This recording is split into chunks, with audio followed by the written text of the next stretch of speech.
नमस्कार।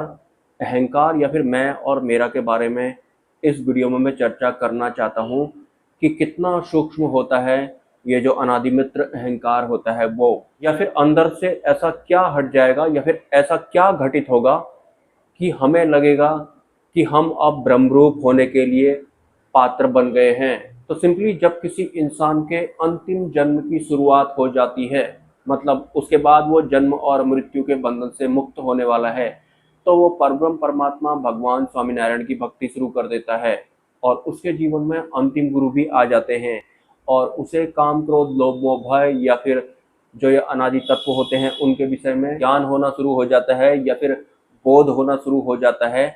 और वो अशुद्ध भक्तियां यानी कि परमात्मा के अलावा जो अन्य भक्तियां हुआ करती हैं या फिर आज तक जो भी भक्तियां वो किया करता था उन भक्तियों से वो दूर हो जाता है और वो सिर्फ परब्रह्म परमात्मा की भक्ति करने लगता है।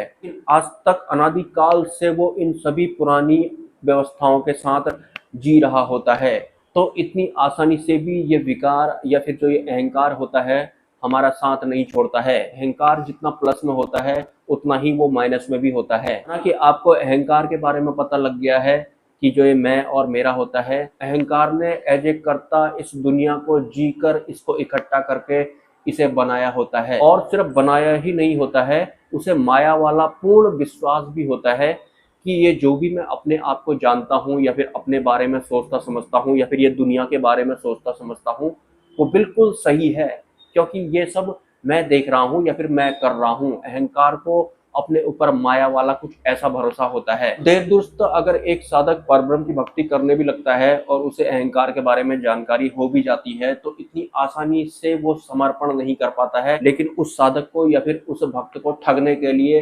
अहंकार ये भी बोल देगा कि मैंने समर्पण कर दिया है, जबकि वास्तविक समर्पण तो तभी घटित होता है जब परमात्मा चाहे या फिर जब उनकी कृपा होती है। उससे पहले समर्पण भी सेकंड हैंड होता है या फिर नकली होता है, क्योंकि वो समर्पण अहंकार ने किया होता है। और अगर हमारे भीतर से किसी ने समर्पण किया है तो सीधी सी बात है उसने अपने आप को बचा कर रखा होगा, मतलब समर्पण करने वाला कोई और है, तभी तो वो कह रहा है कि मैंने समर्पण कर दिया है या फिर मैं समर्पण कर देता हूँ।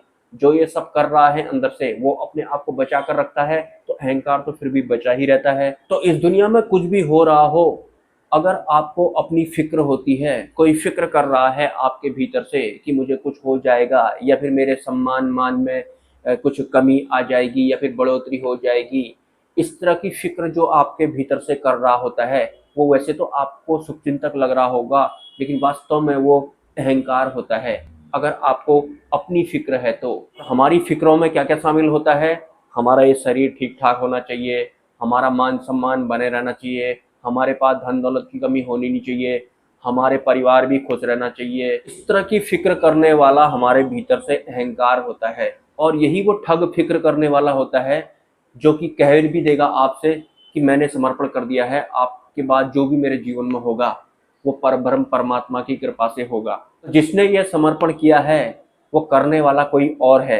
और वास्तविक समर्पण क्या होता है? जब करने वाला ही मिट जाता है, जब करता ही मिट जाता है। लेकिन यहाँ तो अंदर से आवाज निकल रही है कि मैं समर्पण कर दूंगा या फिर मैंने समर्पण कर दिया है, मतलब किसी ने माना है कि मैंने समर्पण कर दिया है। वो जो मानने वाला है वो तो अभी भी जिंदा है, वो अहंकार है। फिक्र करने वाला भी अहंकार ही होता है, जिसे कि मान सम्मान की चिंता होती है। तो अहंकार समर्पण कर दिया है बोल करके भी अपने आप को जिंदा रखता है। ये अहंकार सूक्ष्म रूप में काम करता है, मतलब माइनस वाला सूक्ष्म रूप इसका शुरू हो जाता है। अभी तक तो प्लस के रूप में आपने जाना होगा, या फिर आपका मनोभाव ऐसा हो जाएगा कि अब मुझे खाने पीने में कोई इंटरेस्ट नहीं है, कपड़े वगैरह पहनने का मेरा कोई ज्यादा शौक नहीं है, जैसा है वैसा मैं एक्सेप्ट कर लूंगा। ये तो अहंकार का प्लस वाला पोर्शन था। अब माइनस वाला शुरू हो जाता है। परमात्मा की कृपा से ही वास्तविक समर्पण भी घटित होता है। उससे पहले जो समर्पण होता है वो नकली होता है, अहंकार द्वारा किया गया होता है, मतलब जीव को ठग लिया गया होता है। ठगने वाली सिर्फ माया नहीं होती है, अहंकार भी ठगता है। और ये जितने भी अनादि तत्व होते हैं ये सब के सब मौका मिलने पर ये कहने से नहीं चूकते हैं कि मैं ही परमात्मा हूँ और मेरी वजह से इस दुनिया में पत्ता भी नहीं हिल सकता। ये जितने भी अनादि तत्व होते हैं ये सब के सब मौका मिलने पर ये बोलते जरूर हैं भले ही वो अपना प्रगटीकरण किसी शरीर के माध्यम से करें या फिर किसी अन्य माध्यम से करें। वास्तविक परब्रह्म परमात्मा होते हैं वो कभी ऐसा नहीं बोलते हैं, लेकिन वो अपने भक्तों को या फिर अपने शिष्यों को अनुभूति जरूर करवाते हैं या फिर अनुभव जरूर करवाते हैं कि वास्तव में परब्रह्म परमात्मा है कौन। और ये वास्तविकता है कि जो भगवान स्वामीनारायण नीलकंठवर्णी हैं वही वास्तविक परब्रह्म के अवतार हैं, उनके अलावा परब्रह्म परमात्मा का कोई अन्य अवतार नहीं है। मैं इन युगों की बात कर रहा हूँ, ये जो 4 युग चलते हैं हमारे इस पर्टिकुलर ब्रह्मांड में। बहुत से लोगों के दिलो दिमाग पे ये बातें भी चलती है कि पहले मैं माया की भक्ति करता था या फिर मैं सिद्धि मार्ग में था, तब तो मेरे साथ में परेशानियां चलती थी, लेकिन जब मुझे माया के बारे में पता लग गया है, जब मुझे काल कर्म के बारे में पता लग गया है या फिर शुद्ध भक्ति या फिर परब्रह्म की भक्ति के बारे में पता लग गया है, तो परब्रह्म की भक्ति करने के बाद तो मेरे जीवन में और भी ज्यादा दुख वगैरह आ गए हैं। मतलब कुछ लोग बिना मतलब में ही मेरे सम्मान को ठेस पहुंचाते हैं या फिर मुझे नीचा दिखाते हैं, और पहले तो वो ऐसा कम करते थे, अब तो वो ज्यादा करते हैं। तो सिंपली परब्रह्म की भक्ति अनंत जन्मों के बाद हम लोगों को मिलती है, और परब्रह्म की भक्ति मिल गई है का मतलब होता है कि हमारे अनंत जन्मों के जो प्रारब्ध होते हैं वो भी कटना शुरू हो जाते हैं। तो इस वजह से ही ये सब होता है, लेकिन स्टॉप करने की कोशिश नहीं करनी है, इनको रोकने की कोशिश नहीं करनी है, कि परब्रह्म परमात्मा जो होते हैं वो अपने भक्त को ए ग्रेड वाला बनाकर ही छोड़ते हैं, ए ग्रेड वाला बनाकर ही वो दम लेते हैं। ऐसा नहीं कि किसी ने आपको सम्मान को ठेस पहुंचा दी तो आप विचलित हो गए, या फिर कुछ धन संबंधी प्रॉब्लम हो गई तो आप बिल्कुल ही विचलित हो गए, ऐसा वो नहीं करते हैं।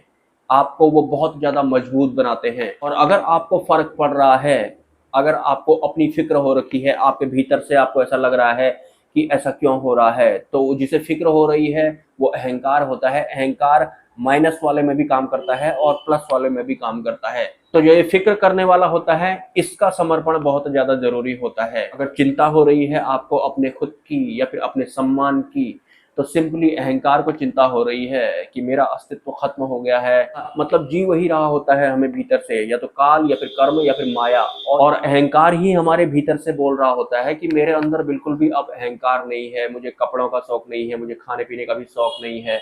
तो अहंकार बहुत शातिर होता है, ये खुद भी अपने बारे में ऐसा बोलता है ताकि पकड़ में ही ना आए।